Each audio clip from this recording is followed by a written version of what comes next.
तुझ्या जागी बरोबर आहेस, पण तुला कळतंय का तू काय केलंयस? नेहा मला कळतंय मी काय केलं, पण मला नाही वाटत आशूला ते पटलंय. अगं तू इतका चिडला होता माहितीये, आणि इगोच्या भरात ना त्याने असं काही निर्णय घेतला तर. नेहा हे बघ मला कळतंय तुला आम्हा दोघांची खूप काळजी आहे. अगं पण आशूला हे कळायला पाहिजे की तो दोन गोष्टींची भेळ करतोय. हे बघ आमच्या दोघांचं नातं टिकून राहावं म्हणून मी कोणा समोरच्यावर अन्याय होत असेल तो नाही बघू शकत, माझी तत्व नाही सोडू शकत. अगं आणि हे सगळे कामगार माझ्या जवळचे आहेत, माझ्या वस्तीतले आहेत. तुला माहितीये का आमच्या राणे काकू म्हणत होत्या की आमच्या यांना सुट्टीच नसते. अगं सुट्टी एक दिवस असते आणि ते फक्त आराम करतात. आणि फक्त ना नवऱ्याच्या सुट्टीचा प्रश्न नाहीये हा, तर त्या नवऱ्याने अख्ख्या फॅमिलीला वेळ देण्याचा आहे. त्या दिवशी कदाचित त्यांच्या घरी वेगळं जेवण बनेल, तो मुलांना वेळ देऊ शकेल, सगळं वेगळं असेल त्या दिवशी. मला मान्य आहे शिवा, पण मला नाही वाटत की आशू आता थांबेल. अगं तू इतका चिडलाय, तुला माहितीये त्याला असं वाटतंय तू हे सगळं मुद्दाम करतेस, आणि त्याच्या नादात जर त्याने लग्नाला होकार दिला तर काय करायचं? अगं देऊ दे लग्नाला होकार. काय बोलतेस अगं शिवा? हे बघ नेहा, त्याने लग्नाला होकार दिला आणि तो मंडपात जरी असला ना तरी तो ते लग्न करणार नाही, कारण मला माहितीये त्याचं माझ्यावर प्रेम. पण तुला एवढा कॉन्फिडन्स कसं काय ग? कारण मी ओळखते त्याला. मला माहिती तो हे सगळं जे करतोय ना तो फक्त मला दाखवण्यासाठी करतो, पण त्याला त्या गोष्टीची जाणीव नाहीये.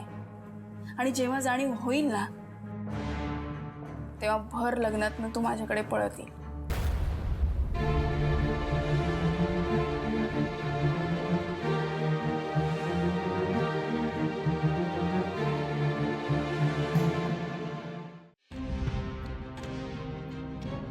वंदे, अगं शिवाला कसं सांगायचं?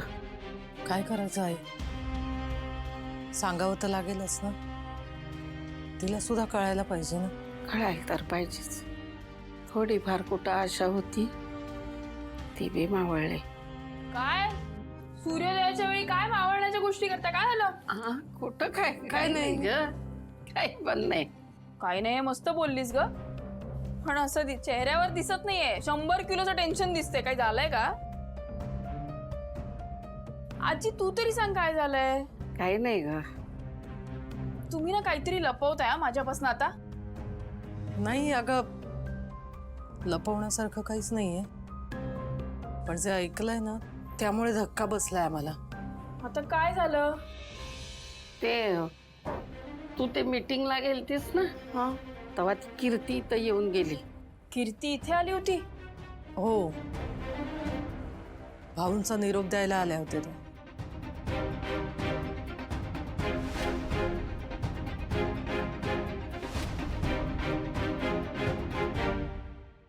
हा भाऊंचा निरोप आहे? हो, आणि त्यांचं तरी कुठे चुकतंय शिवा? एक भाऊच होते त्या घरात ज्यांचा तुझ्यावर विश्वास होता, आणि आता हे सगळं झाल्यावर ते तरी कसा विश्वास ठेवणार आहेत तुझ्यावर? शेवटी तू त्या घरात बाहेरून गेली होतीस, आणि ती माणसं त्या घरातली आहेत, त्यांची आहेत. त्यांची बायको, त्यांचा मुलगा, त्यांची मुलगी, रक्ताची नाती नाही ना तोडू शकणार तेही एका परक्या मुलीसाठी. दिव्य जरा थांब. कीर्तीने आणलाय ना निरोप, म्हणजे हा भाऊंचाच आहे असं नाहीये, कळलं? असं कसं म्हणतेस तू शिवानी? आता आपल्यासोबत जे काही घडतंय ना त्यात हे सुद्धा घडूच शकतं. सही आपले ग्रहच फिरलेत म्हटल्यावर अजून काय बाकी आहे बघ. नाही आई, असं काही होणार नाही. भाऊ त्या ग्रहांच्या विरोधात जाऊन पण आपल्या लेकीसाठी उभे राहतील असे आहेत ते. त्यामुळे नका टेन्शन घेऊ तुम्ही, आणि ते कीर्तीचं नका मनावर घेऊ. मला माहितीये माझ्यात आणि आशूमध्ये गैरसमज झाले, ते दूर होणार आहेत. अगं पण शिवानी, हे बघ वंदे, तिचे काय म्हणते का नाही त्याच्यात नक्की तथ्य काहीतरी असणार. अगं त्याच्याशिवाय पोर बोलणार नाही ग असं. आई याच विश्वासावर आपण एवढे दिवस ढकलले, पण आता हळूहळू वस्तीत सुद्धा चर्चा सुरू झाली. शिवानी इथेच राहते, सासरी जात नाहीये. तिच्या सासरची लोक इथे येत आहेत, पण ती जात नाहीये का? आई हे बघ, चर्चा तर होणारच. आता त्याला आपण किती महत्व द्यायचं ना ते आपल्यावर. दुपारची गोळी राहिली नाही. येस मी हरकत नाही, तुम्ही म्हणाल तसं. सीते, गुरुजींशी बोलणं आलंय, पण ते आज येऊ शकत नाही, त्यांना उद्या जमणार. अरे बापरे. मग एक काम करूया, सुजाता मावशीला पण उद्याच बोलवूया.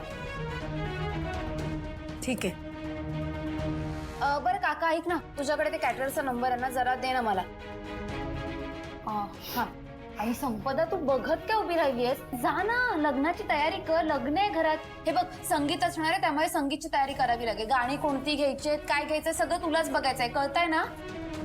आणि भाऊ ऐका, नातेवाईकांची लिस्ट काढली आहे, तुम्ही एकदा प्लीज वाचून घ्या. कामं आपण वाटून घेऊया, म्हणजे घाई नाही होणार आणि कामं पण पटकन होतील ना. मला एवढंच म्हणायचं. कीर्ती थांब.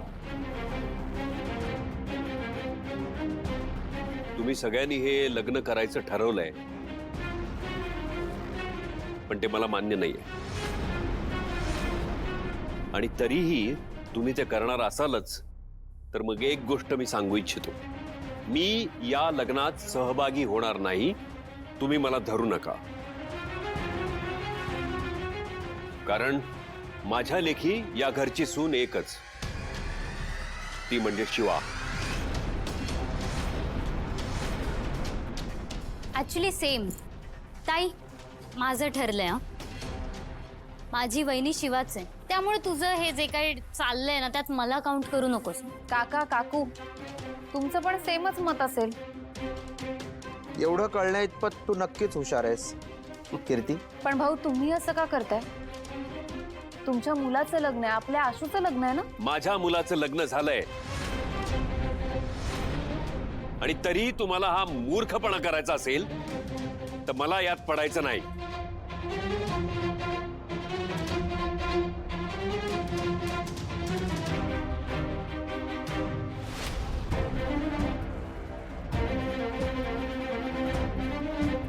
यांना कसं तयार करायचं कळतच नाहीये.